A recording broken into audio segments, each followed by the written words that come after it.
Hello' বন্ধু, current আছামলৈ স্বাগতম। আজি আপোনালোকক অৱগত কৰিবলৈ লৈছোঁ সাঁচি গছৰ বিষয়ে কেইটামান অতি গুৰুত্বপূৰ্ণ কথা।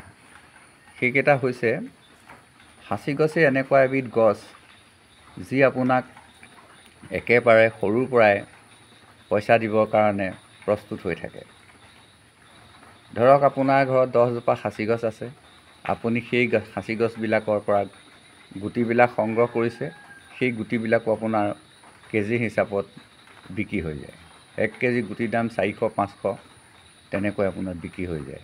এজোপা গছে আপোনাক 3-4 কেজি গুটি দিব।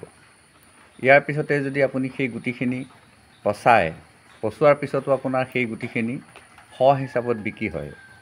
যেনেকৈ আপোনাৰ কবি পুলি বিক্ৰী হয়, তেনেকৈ আপোনাৰ এই সাঁচি পুলিখিনিও শ হিচাপত বিক্ৰী হৈ যায়। আৰু যদি আপুনি সেইখিনি পলিথিন কৰাৰ পিছতো সেই পুলিখিনি আপুনি এটা পুলিত 10 টকাকৈ অতি অপয়াসে পাব পাৰে। 2 নম্বৰ কথা হ'ল, কিছুমান এনেকুৱা নাৰ্চাৰী আছে যে তেওঁলোকে লাখৰ ঘৰত পুলি কৰে, কিন্তু তেওঁলোকৰ পুলি শ্বৰ্ট হৈ যায়। গতিকে তেওঁলোকে আহি এটা পুলিত 4 টকামানকৈ দি লৈ গুচি যায়। মানে আপোনাৰ যিমান পুলি আছে আপুনি যেনিবা বিক্ৰী কৰিব পৰা নাই, তেতিয়া আপুনি তেওঁলোকৰ লগত কণ্টেক্ট কৰিলে হয়, তেওঁলোকে একেদিনাই আহি আপোনাৰ গোটেই পুলিখিনি লৈ গুচি যাব। আৰু সেই পুলিখিনিত কিন্তু অলপ কম পইচা দিব, কাৰণ কেলৈ তেওঁলোকে সমুদায় পুলি আপোনাৰ উঠাই লৈ গুচি যাব আৰু তেওঁলোকে সেই পুলিখিনি এমাহ-2 মাহৰ ভিতৰতে আকৌ বিক্ৰী কৰি দিব। সেইটো তেনেই সহজ কাম, কাৰণ সকলো মানুহে সকলো কাম কৰি ভাল নাপায়। আমাৰ এতিয়া আপোনাৰ এনেকুৱা কিছুমান অঞ্চল আছে, আপোনাৰ সেই অঞ্চলবিলাকৰ মানুহবিলাকে খৰাহি বনায়। খৰাহি কেনেকৈ বনায় গম পায়নে? একবিধ মানুহ আছে, মানে একচাম মানুহ আছে, তেওঁলোকে অকল কাঠিখিনিহে তোলে। তেওঁলোকৰ কাম অকল কাঠি তোলা। আৰু কিছুমান মানুহ আছে, তেওঁলোকে অকল টালিখনহে বনায়, তেওঁলোকৰ কাম অকল টালি বনোৱা। আৰু টালিখিনি টালি হিচাপে বিক্ৰী হৈ যায়, কাঠিখিনি কাঠি হিচাপে বিক্ৰী হৈ যায়। আৰু কিছুমান মানুহ আছে, তেওঁলোকে কেৱল মাত্ৰ বান্ধেহে, তেওঁলোকে কাঠিও নকৰে, তেওঁলোকে আপোনাৰ টালিও নবনায়, তেওঁলোকে কেৱল মাত্ৰ বান্ধে। তেওঁলোকৰ ওচৰত থাকিব বেতৰ সূত বা প্লাষ্টিক আৰু বাওবিলাক, তেওঁলোকে সেইটো কামেই কৰে। আৰু কিছুমান মানুহ আছে যে তেওঁলোকে একোৱেই নকৰে, মাত্ৰ আহি পেলানি এই খৰাহিবিলাক লৈ গুচি যায়। আপোনাৰ ঘৰত আহি কিমান খৰাহি আছে দিয়ক, এনেকৈহে কয় যে আপোনাৰ ঘৰত কিমান খৰাহি আছে দিয়ক। গোটেই খৰাহিখিনি এটা ৰেটত তেওঁলোকে লৈ গুচি যায়। ঠিক তেনেকৈ সাঁচি খেতিটো তেনেকেই কৰে। কিছুমান মানুহে কেৱল গুটি কৰে আৰু গুটিতেই তেওঁলোকে কামটো সমাপ্ত কৰে, তেওঁলোকে কেৱল গুটি সংগ্ৰহ কৰি দিয়ে। আৰু কিছুমান মানুহ আছে, তেওঁলোকে এই পুলি কৰে আৰু পুলিখিনিকে বিক্ৰী কৰি দিয়ে, তেওঁলোকে কোনো পলিথিন নকৰে, পুলিখিনিয়ে তেওঁলোকে বিক্ৰী কৰি দিয়ে। আৰু কিছুমান মানুহ আছে, তেওঁলোকে পলিথিনত দিয়ে আৰু পলিথিনখিনি তেওঁলোকে বিক্ৰী কৰে, মানে পলিথিনত পুলি বিক্ৰী কৰে। আৰু কিছুমান মানুহ আছে কি, নিজৰ নাৰ্চাৰী তেনেই সৰু, কিন্তু কি হয়, সুচল জেগাত থাকে, একেবাৰে বাটৰ কিনাৰত থাকে, অহৰহ মানুহে দেখি থাকে আৰু তেওঁলোকৰ পুলিখিনি বৰ সহজতে লোডিং আনলোডিং কৰিব পৰা ব্যৱস্থা থাকে। গতিকে তেওঁলোকৰ তাত পুলিখিনি বিক্ৰী হৈ থাকে। যিমানেই পুলি নাথাকক, 1 বছৰৰ ভিতৰত পুলি শেষ হৈ যায়। ই কেতিয়াও পৰি থকা বস্তু নহয়। আৰু যদি থাকেও, তেতিয়া তেওঁলোকে বেছিহে দাম পায়। এবছৰত পুলিটোত যিমান দাম পায়, 2 বছৰ হ'লে তাতকৈ বেছি দাম পায়। আৰু কোনো কাৰণত পুলি নাৰ্চাৰীত পৰি নাথাকে, আৰু তেওঁলোকে নাৰ্চাৰীত পুলি সাধাৰণতে এবছৰতকৈ নাৰাখে, কাৰণ 2nd বছৰ তেওঁলোকে আকৌ পুলি কৰিবলগীয়া হয়। যেতিয়া আপুনি পুলিখিনি লৈ গ'ল, লৈ যোৱাৰ পিছত আপুনি পুলিখিনি ৰুলেগৈ, পস্তাব আপুনি, কাৰণ আপোনাৰ পুলিখিনিত মাল ধৰিবও পাৰে, মাল নধৰিবও পাৰে। কাৰণ এই ব্যৱসায়ীসকলে অকল পুলিহে কাম, তেওঁলোকে অকল পুলিহে চিনি পায়, তেওঁলোকে পুলিহে আপোনাক বনাই দিব। তাত মাল ধৰিব নে মাল নধৰিব, তাৰ কোনো গেৰাণ্টি নাই। এটা কথা হয় যে পুলি আপোনাৰ ঘৰত যেনিবা মাল নধৰা পুলি অলপমান আছে, এনেকৈ পুলিখিনি ডাঙৰ হৈ গৈছে, কিন্তু পুলিখিনিত মাল ধৰা নাই, আপুনি কি কৰিব? আপুনি তাক লৈ চিন্তিত নেকি?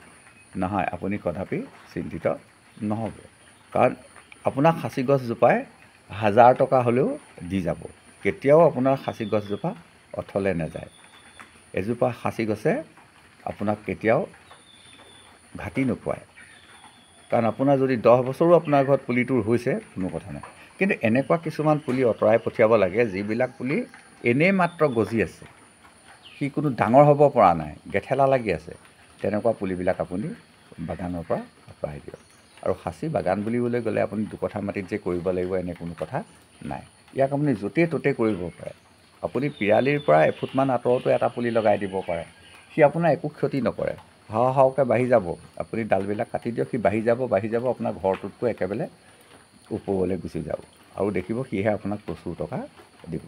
এটা বা দুটা পুলি আপুনি ঘৰৰ দাঁতিত ৰুই চাবচোন, বা আপুনি ফুলনি কৰিছে, ফুলনিৰ দাঁতিটো দুটা চাৰিটা পুলি ৰুই থ'ব। এটা কথা কি হয়, এইটো আমি জোৰ কৰিব নোৱাৰোঁ, কাৰণ অসমৰ মাত্ৰ কেইখনমান জিলাৰ কেইখনমান ঠাইতহে প্ৰাকৃতিকভাৱে এই পোকটো পোৱা যায়, আৰু পোকটোৱে সাঁচি গছত আক্ৰমণ কৰে, অৰ্থাৎ সাঁচি গছবিলাক খাবলৈ ধৰে। যদি পোকে খায় তেতিয়া সেই পোকে খোৱা যিটো গাঁত হয়, সেই গাঁতটোৰ কাষে কাষে ভিতৰে ভিতৰে গোটেই গছডাল ক'লা হৈ যায়, আৰু সেই ক'লা অংশটোকে সাঁচি গছৰ মাল বা আগৰ বুলি কোৱা হয়। আৰু সেই মাল বা আগৰটোকে উলিয়াই বেপাৰীসকলে চাচি চুৰুকি বটালি মাৰি উলিয়াই সেইখিনি অধিক টকাত বিক্ৰী কৰে, বহুত দামত বিক্ৰী হৈ যায়। সেইখিনি কিন্তু আমাৰ অসমত বিক্ৰী নহয়, সেইখিনি বিক্ৰী হ'বলৈ হ'লে অসমৰ বাহিৰলৈ গুচি যাব, কাৰণ সেইখিনিৰ ইমানেই দাম, মানে 1 কেজি কথা আপুনি কল্পনা কৰিব নোৱাৰে, সেইবিলাক গ্ৰাম হিচাপত বিক্ৰী হয়। 1 গ্ৰাম 2 গ্ৰাম তেনেকৈ বিক্ৰী হয়, আৰু 1 গ্ৰামৰ দামেই আপোনাৰ 8,000 10,000 টকা হয়। 1 গ্ৰাম 8,000 10,000 টকাত বিক্ৰী হয়, আৰু 1 গ্ৰাম সাঁচি গছৰ ধূনা 10-12 দিন জ্বলাব পাৰে, একেদিনাই যে জ্বলাই পেলাব এইটো নহয়, তাৰ মাত্ৰ অকণমান জ্বলায়, অকণমান দিলেই হৈ যায়, একদম গোটেই ধুনীয়াকৈ সি পৰিৱেশটো প্ৰদূষণমুক্ত কৰে। গতিকে সেইখিনিৰ ওচৰলৈ আমি যাবই নোৱাৰোঁ, মানে সেইখিনি কেনেকৈ ব্যৱহাৰ কৰে সেইখিনিলৈ আমি যাবই নোৱাৰোঁ, কাৰণ সেইখিনি আমাৰ কাৰোৱেই জ্ঞাত নহয়। আৰু এটা কথা হয় যে এই সাঁচি গছৰ পৰা ঔষধ বনায়, কেঞ্চাৰৰ ঔষধ, মূৰৰ বিষৰ ঔষধ, পেটৰ বিভিন্ন ৰোগৰ ঔষধ, স্নায়ুবিক ৰোগৰ ঔষধ। গতিকে ই এজোপা সাংঘাতিক ঔষধি গছ। গতিকে ইয়াৰ কিছু অংশ আমাৰ মেডিচিনৰ কাৰখানাবিলাকলৈ যায়। কিন্তু এটা কথা হয় যে আমি যিবোৰ গছ বিকি আছোঁ, প্ৰত্যেকডাল গছেই আচলতে লাখটকীয়া গছ। হাতেৰে মুঠি মাৰি ধৰিব পৰা পুলিটোত যদি এটাও ফুটি থাকে, অৰ্থাৎ পোকে খোৱা দাগ থাকে, সেইটো আচলতে লাখটকীয়া গছ হয়। কিন্তু সেই লাখ টকাটো আমি নাপাওঁ। যেনেকৈ এডাল বাঁহত 2,000-2,500 টকা পোৱা যায়, কেনেকৈ যদি এডাল বাঁহৰ পৰা বিচনী বনোৱা যায়, 45খনমান বিচনী হয়। এডাল বাঁহৰ পৰা আপুনি ভাবিব নোৱাৰে 45খনমান বিচনী হয়। আপুনি 10 টকাকৈ আপুনি মন কৰকচোন, 10 টকাকৈ বিকিলেও কিমান টকা আহি গ'ল। বা এটা বাঁহৰ পৰা আপোনাৰ 7টামান চেপা বনাব পাৰি, 82ডাল কাঠি লাগে। এটা চেপা বনাবলৈ সাধাৰণতে 82ডাল কাঠি লাগে, আৰু এপাবত মানে দুপাবত আপোনাৰ এটা কুন্দা হ'ল। সেই কুন্দাটোৰ পৰা, বাঁহৰ এটা কুন্দাৰ পৰা আপুনি কেইটা চেপা, 10টা চেপা বনাব পৰা হয়। 10টা চেপাত, এটা চেপাত আপুনি 300কৈ, কিমান টকা হ'ল আপুনি মন কৰকচোন। এটা চেপাৰ দাম 300 টকা, মিনিমাম 300 টকা। গতিকে আপুনি 10টাত 3,000 টকা আপোনাৰ এটা বাঁহৰ পৰা ওলালে। কিন্তু আপুনি যদি ভাবে যে সেই 3,000 টকা ময়ে ল'ম, সম্ভৱ নহয়, কাৰণ আপুনি চেপা বনাব নোৱাৰে বা আপুনি বিচনী বনাব নোৱাৰে। গতিকে আপুনি 60 টকাতে বাঁহটো বিক্ৰী কৰি দিছে। এটা বাঁহৰ দাম 60 টকা হয়, বজাৰত গৈ হয়তো 150-200ও হয়, কাৰণ এটা বাঁহত 16 ফুটত কাটি পেলাই, 16 ফুটত এটা বাঁহ হ'ল, আৰু 16 ফুটৰ আগডোখৰত আপোনাৰ এটা বাঁহ হ'ল, 2টা পিচ কৰিলে। গতিকে সাধাৰণতে টাউন অঞ্চলত এই 16 হাততে 120 টকা হয়। আকৌ 2টা টুকুৰা হ'ল নহয়, তেতিয়াহ'লে আপোনাৰ চাওকচোন 250-300 টকা হৈ গ'ল এটা বাঁহৰ দাম। আৰু একেবাৰে আগটোও বিক্ৰী হৈ যায় 60 টকাত বা 50 টকাত। গতিকে আপুনি গোটেই বাঁহটো বিকিলে আপুনি 60 টকাত, কিন্তু সেই মানুহজনে একেবাৰে আগটোত 12 হাতত একেবাৰে আগটোতে বিকি দিলে 60 টকা। গতিকে স্থান কাল পাত্ৰ ভেদে বস্তুৰ ৰেট বেলেগ হয়। ঠিক তেনেকৈ সাঁচি গছডালত লাখ টকা হয়, কিন্তু আমি লাখ টকা নেপাওঁ। আমি লাখ টকা সাঁচি গছডালত পাম যদি তাৰ আমি মালটো উলিয়াই দিব পাৰোঁ, আগৰটো নিজেই নিষ্কাশন কৰি দিব পাৰোঁ। কিন্তু সেইটো মুঠেও সম্ভৱ নহয়, কাৰণ আমি আগ্ৰহী নহয়। আমাৰ বিশেষকৈ অসমীয়া হিন্দুবিলাকে এই কামটো নিচেকৈ কৰিবলৈ আগ্ৰহান্বিত নহয়।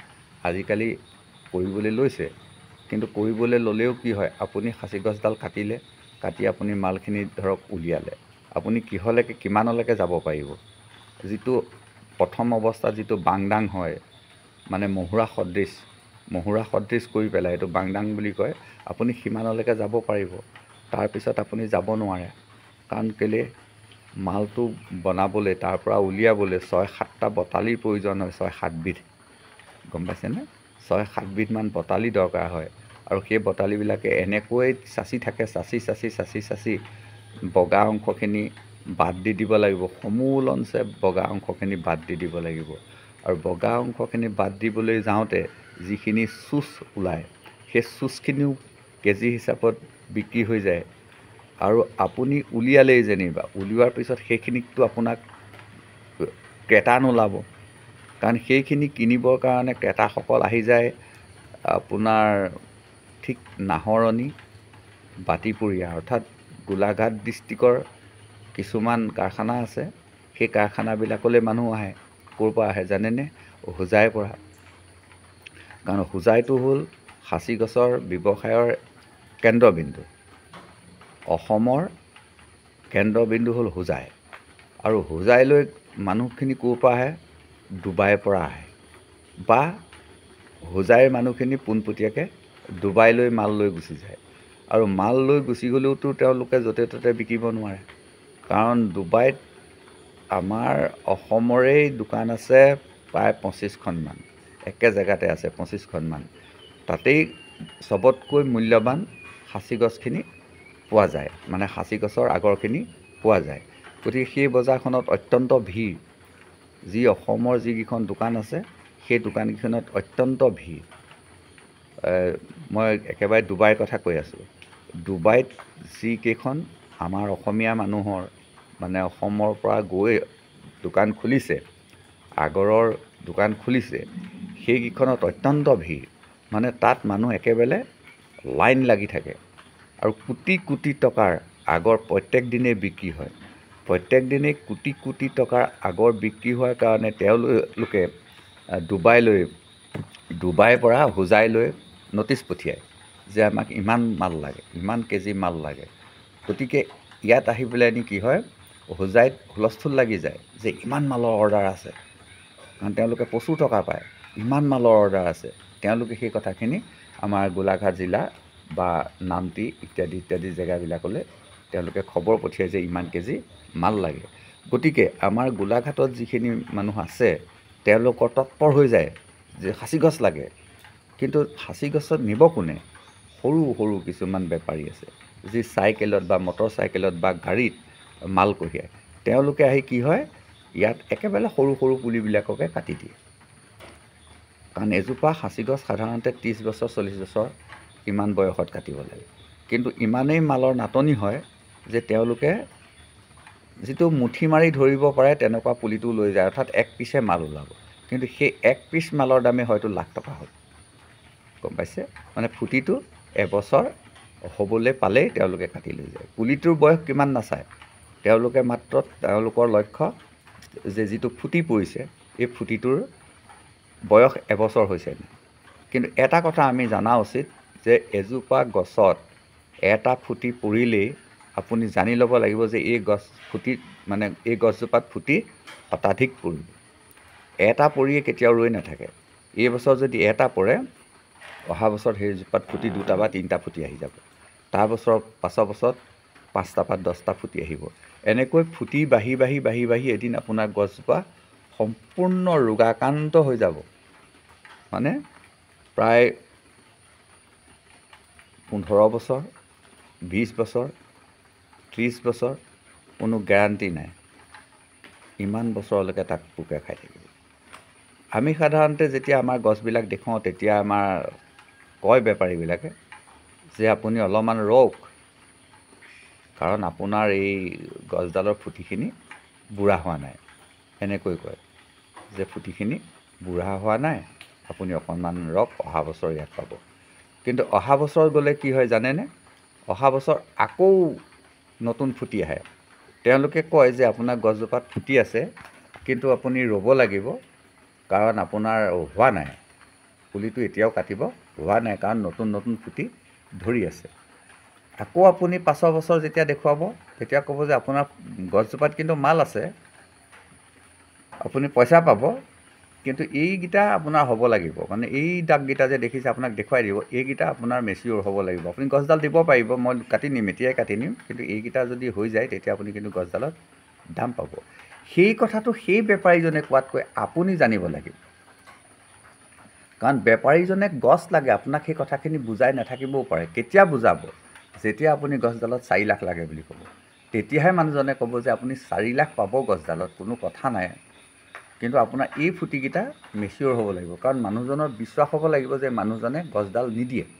তেতিয়াহে আপোনাক সেই কথাখিনি তেওঁলোকে বুজাই দিব যে আপুনি গছডালৰ এই ফুটিকেইটা যদি কমপ্লিট হৈ যায় তেতিয়া আপুনি ইমান টকা পাব। কিন্তু যদি আপুনি গছডাল দিওঁ বুলি কয়, তেওঁলোকে কাটি লৈ যাব।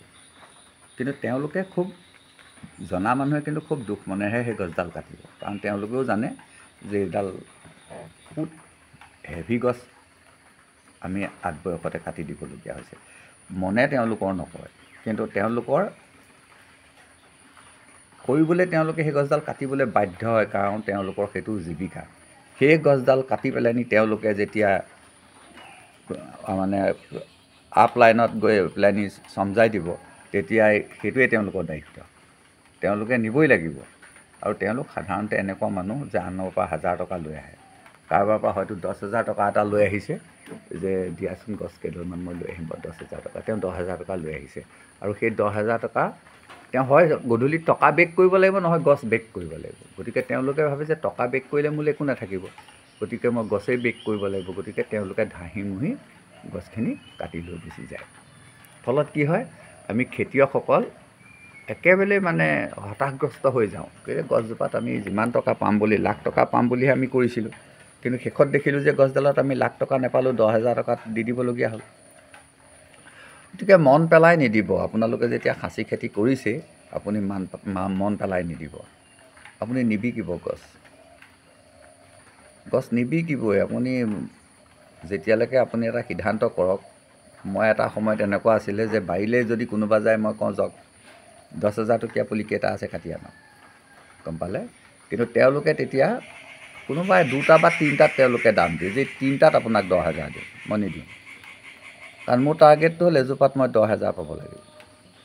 কিন্তু তেওঁলোকে সেইটো কাম মুঠেই নকৰে, তেওঁলোকে চিধাই ক'ব এই 4ডোখৰত আপোনাক 10,000 দিম, 4ডোখৰ বুলিহে ক'ব, ইফালে 4ডাল গছ আপুনি দেখিব ডোখৰ, কিন্তু যেতিয়া কাটি দিব তেওঁলোকে মটৰচাইকেলখনত নিব নোৱাৰে 4ডাল গছ। কাৰণ খাচী গছডাল আপুনি কাটি দিয়াৰ পিছতহে দেখিব যে এইডালচোন ভয়ংকৰ গছ, কাৰণ খাচী গছডাল বহুত ওখ হয়।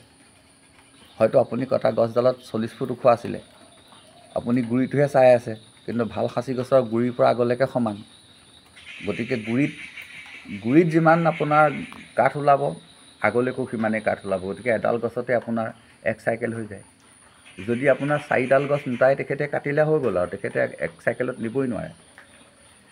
হয়তো তেওঁ লগৰ এটাক আকৌ মাতি পেলাইনি 2 চাইকেল কৰি লৈ গুচি যাব, তেতিয়াহে আপুনি গম পাব যে বহুত টকাৰ গছ মোৰ গুচি গ'ল, নিদিব।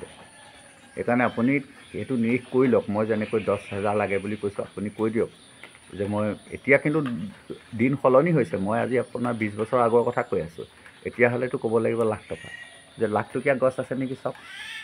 কিন্তু তেওঁলোকে আপোনাক লাখ টকা দিব, 10ডাল ধৰিব, তেওঁলোকো সোধা নহয়, 10ডাল দিম আপোনাক, লাখ টকাই দিম, কিন্তু আপোনাৰ 10ডাল নিম। তেওঁলোকে সতি নিদিয়ে, তেওঁলোকে চাব কিমান কম দামত নিম, আপুনি চাব লাগিব কিমান বেছি দামত দিম। এই ধৰণে যুঁজি আপুনি থাকোঁতেই কি হ'ব, আপোনাৰ গছডাল কিন্তু ঘণ্টাই বাঢ়ি আছে। আপুনি দৰদাম কৰি আছে, দৰদাম কৰি থাকক, কিন্তু ঘণ্টাই আপোনাৰ খাচী পুলিটো ছেকেণ্ডে ডাঙৰ হৈ গৈ আছে। এনেকৈ ডাঙৰ হওঁতে আপোনাৰ এটা পুলি এদিন এনেকুৱা অৱস্থা হ'বগৈ যে আপোনাক উপজাচি 2 লাখ টকা দিব, যে 2 লাখ টকা দিম, মনে মনে পাতি লৈছে 2 লাখ টকা আপোনাক দিম। এই যে 2 লাখ টকা দিম বুলি তেওঁলোকে কৈছে, গছজোপাত লাহেকৈ চাবি লাগি যাব। চাবিটো তেনেকুৱাই, সেইজন মানুহে 2 লাখ টকা দিলে নহয়, দি পেলাই নি তেওঁলোকে লগৰ বন্ধুবিলাকৰ লগত পাতে, আমুকৰ গছডাল লগ কৰি দিলোঁ নহয়। কাৰণ আপোনাক যেতিয়া এজনে 2 লাখ টকা দি গ'ল, তাৰপিছত আপুনি কোনো কাৰণত সেই গছজোপা আৰু 1 লাখ 1.5 লাখত নিদিয়ে, তেওঁ লগ কৰি গ'ল। তেওঁ লগ কৰি যাওঁতে আপুনি সেই ট্ৰিক্সটো বুজিব লাগিব যে মানুহজনে একচুৱেলি 2 লাখ টকা দিলে নে মোৰ গছডাল লগ কৰিলে। যেতিয়া আপুনি গম পাইছে যে মানুহজনে আকৌ দ্বিতীয় দিন অহা নাই, যদি দ্বিতীয় দিন আহে তেতিয়া আপুনি জানিব যে মানুহজনে সঁচাকৈ আপোনাক গছডালত 2 লাখ টকা দিছে। আপুনি সিদ্ধান্ত কৰক দিয়ে নে নিদিয়ে। যদি আপুনি কয় যে মই 2 লাখত আপোনাক সেইদিনাহে দিম বুলিছিলোঁ, এতিয়া মই 2 লাখত নিদিওঁ, মোৰ গছডালত এতিয়া 3 লাখ লাগিব, তেতিয়া মানুহজনে যদি পেৰি পেৰি কয় যে নহয় আপুনি 2 লাখ 10,000 টকা লওক, গছডাল দিয়ক, তেতিয়া আপুনি জানিব যে এইডাল আপোনাৰ এডাল মাল আপোনাৰ ঘৰত বনিলে, আৰু ভাল মাল এডাল বনিলে। আপুনি এতিয়া সেইডালত 3 লাখ 4 লাখ 5 লাখ ওপৰলৈ লাহে লাহে গৈ থওক, বেপাৰীজনো লাহে লাহে ওপৰলৈ গৈ থাকিব। তাৰপাছত চাব যে তেখেতসকলৰ পৰিয়ালৰ কোনোবা দিন দদায়েক ওলাবহি, কোনোবা দিন ভতিজাক ওলাবহি, কোনোবা দিন মোমায়েক ওলাবহি। অৰ্থাৎ কাৰ ঘৰত কোনজোপা মাল কিমান দামী তেওঁলোকৰ নখদৰ্পণত। আপোনাক বাটত লগ পালে কৈ দিব যে আপোনাৰ লেট্ৰিনৰ কাষত থকা সেই পুলিটো দিব নেকি, বা আপোনাৰ খেৰৰ ঘৰৰ দাঁতিত থকা সেই পুলিটো দিব নেকি, আপোনাক বাটতে কৈ দিব। মানে কাৰ ঘৰত কোনজোপা গছ আছে। মই যদি বেপাৰীজনক আমাৰ গাঁৱৰ তিলেশ্বৰৰ ঘৰত ভাল গছ আছে বুলি কওঁ, তেতিয়া তেওঁ কৈ দিব যে তিলেশ্বৰৰ ঘৰত 3 জোপা ভাল গছ আছে হয়, কিন্তু মানুহজন বৰ চিপচ, কোনো কাৰণত গছ এৰি নিদিয়ে। তাৰমানে গছ, গোটেই গাঁওখনৰ গছবিলাক তেওঁলোকৰ নখদৰ্পণত। আৰু তেওঁলোকে যিহেতু তেওঁলোকৰ মাজতেই ব্যৱসায়টো সীমাবদ্ধ, তেওঁলোকৰ দতাই ভতিজা মোমাই ভাগিন যিমান আছে চবেই যেতিয়া এই কাৰবাৰটোৱেই কৰে, গতিকে যেতিয়া ভাল গছৰ সম্ভেদ পায়, তেওঁলোকৰ গোটেই পৰিয়ালবিলাকৰ ইজনৰ পিছত সিজন আপোনাৰ ঘৰত আহি যাব। প্লাছ যেতিয়া 4জন বা 5জন লগ লাগি আহিব, কথাটো মন কৰিলে, যেতিয়া 4জন বা 5জন মানুহ লগ লাগি আহিব, তেতিয়া জানিব যে আপোনাৰ গছ উঠাব। কিন্তু যদি এজন এজন আহি থাকে, তেতিয়া আপুনি ধৰিব নোৱাৰে গছডাল উঠাবনে নুঠায়। যেতিয়াই গছডালত মাল বেছি হ'ব বা আপোনাৰ বাৰীখনত মাল থকা গছ বেছি হ'ব, তেতিয়া আপোনাৰ ঘৰলৈ মানুহ 4জন 5জন লগ লাগি আহিব। কাৰণ এইটো এটা বৰ সাংঘাতিক কথা। ধৰক এটা পুখুৰী আপুনি সিঁচিবলৈ গৈছে বা পুখুৰীটো বিকিবলৈ গৈছে, তেতিয়া এজন মানুহে কেতিয়াও পুখুৰীটো নিকিনে। পুখুৰীটো কিনিবলৈ আপোনাৰ 5,000 ধৰক পুখুৰীটো কিনিছে, তেতিয়া 5জন মানুহ লগ লাগি ল'ব। কেলৈ জানেনে? যদি লোকচান হয় 5জনৰে হ'ব। কাৰণ এইটো বৰ সাংঘাতিক ধৰণৰ পানী তলৰ মাছৰ নিচিনা। পুখুৰীটোত যদি মাছ নোলায়, 5,000 টকা দি যদি এজনেই কিনিছিলে, গতিকে এজনৰে 5,000 টকা গুচি যাব। ঠিক তেনেকৈ 4 লাখ টকা দি গছডাল কিনিব, এজন মানুহে 4 লাখ টকা দি গছডাল নিকিনে, তেওঁলোকে 4জন বা 5জন লগ লাগি কিনিব। মানে গোটেইকেইজনে নিৰীক্ষণ কৰিব যে গছডালত প্ৰকৃততে কিমান মাল আছে। যেতিয়া নেকি মানুহকেইজনে নিৰ্ধাৰণ কৰিব নোৱাৰিব যে 4 লাখ টকা কৈছে, কিন্তু এতিয়া এৰিবও নোৱাৰে ধৰিবও নোৱাৰে, তেতিয়া তেওঁলোকে আপ লেভেললৈ বস্তুটো হেণ্ড অভাৰ কৰিব। আপোনাক এইখিনিতে এটা সৰু কাহিনী কওঁ।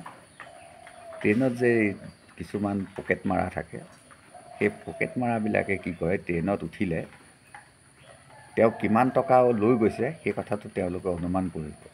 অনুমান কৰি তেওঁ 10টা ষ্টেচনহে যাব পাৰিব।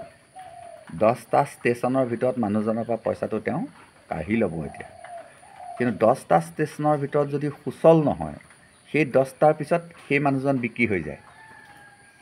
অইন এটা পাৰ্টিক সেই মানুহজন মানে দেখুৱাই দিব, পইণ্টেড কৰি দিব যে এই মানুহজনৰ হাতত 20 লাখ টকা আছে, আৰু সেই 20 লাখ টকাত হয়তো 5,000 টকাত পাৰ্টিটোক বিক্ৰী কৰি দিব। আকৌ সিটো পাৰ্টিয়ে এই 10টা ষ্টেচন তেওঁক ফ'ল' কৰিব। 10টা ষ্টেচনত যদি তেওঁৰ পৰা পইচাটো হস্তগত কৰিব নোৱাৰে বিভিন্ন কাৰণত, তেতিয়াহ'লে আকৌ তাৰ পাছৰ পাৰ্টিটোক বিক্ৰী কৰি দিব। কাৰণ তেওঁ 1000ত কিনিছিলে বা 2000ত কিনিছিলে, তেতিয়া তেওঁ হয়তো 3000 টকাত বা 2500 টকা কিবা এটা লৈ বিক্ৰী কৰি দিব। এনেকৈ যাওঁতে যাওঁতে মানুহজনৰ পৰা যিকোনো উপায়েৰে পইচাটো কোনোবা এটা পাৰ্টীৰ হস্তগত কৰিবলৈ সক্ষম হ'বও পাৰে, নহ'বও পাৰে। এইটো চাওক কেনেকৈ আমাৰ মানে ব্যৱসায়বিলাক চলে। তাৰমানে এই 2 নম্বৰ কৰি থকা মানুহবিলাক চোৰ ডকাইতবিলাকৰো পাৰ্টি আছে। তেওঁলোকেও এনেকুৱা কিছুমান কৌশল খটাই পেলাই আমাৰ মানুহবিলাকক লুটি থাকে। ঠিক সাঁচি গছৰ ক্ষেত্ৰত মই তেনেকুৱা কথাটো এটা এক্সাম্পলহে দেখুৱাইছোঁ যে সাঁচি গছ প্ৰথমে এজনে চাবহি, এজনে যদি বলে নোৱাৰে তেতিয়া 2-3জনে চাবহি, 2-3জনে যেতিয়া চাব নোৱাৰিব তেতিয়া কিন্তু আপগ্ৰেডৰ মানুহক বস্তুটো দৃষ্টিগোচৰ কৰিব। কাৰণ মোৰ মনত আছে, মই ধুনীয়াকৈ জানো যে এনেকুৱা কিছুমান মানুহ আহে, এখন গাড়ী ধৰক 25 লাখ 30 লাখ টকীয়া গাড়ী লৈ কেতিয়াবা মহাজনবিলাক গুচি আহে আৰু তেওঁলোকৰ সাজ সজ্জা ড্ৰেছ পোছাক সম্পূৰ্ণ বেলেগ। এবাৰতো এঘৰ মানুহলৈ দেখিছোঁ আৰ্মছ লৈ আহিছে, গছ নিবলৈ আৰ্মছ লৈ আহিছে আৰু সেই গছবিলাক সাধাৰণতে 2টা ৰাতি 3টা বজাতেই কাটিব। 3টা 4টা বজাতেই ৰাতি গছখিনি কাটি মানে পোহৰ হওঁতেই আৰু ঠিক পোহৰ হৈছেহে তেনেকুৱাতে আপোনাৰ গছবিলাক কাটে, একদম আৰ্মছ লৈ আহে। কিমান হেভি গছ মন কৰকচোন, এডাল হেভি গছ 5 লাখ টকীয়া গছ এডাল বা 7 লাখ টকীয়া গছ এডাল আপোনাৰ এই খৰি কটাতি কাটি লৈ নাযায়, সেইডাল কাটিবলৈ হ'লে একদম আৰ্মছ লৈ আহে। গতিকে এইবিলাক বহুত সাংঘাতিক কথা। হেল্ল' বন্ধু, আকৌ যেতিয়া সময় পাম আমি বহলাই পাতিম। আজিৰ ভিডিঅ'টো মই ইমানতে সমাপ্ত কৰিছোঁ। যদি আপুনি মোৰ নতুনকৈ আহিছে মোৰ চেনেললৈ, তেতিয়া মোৰ চেনেলটো ছাবস্ক্ৰাইব কৰি ৰাখিব আৰু যদি ছাবস্ক্ৰাইব কৰা আছে তেতিয়া এটা লাইক কৰক, কমেণ্ট কৰক, যদি অধিক ভাল লাগে তেতিয়া শ্বেয়াৰ কৰক। আজিলৈ আহোঁ, ধন্যবাদ।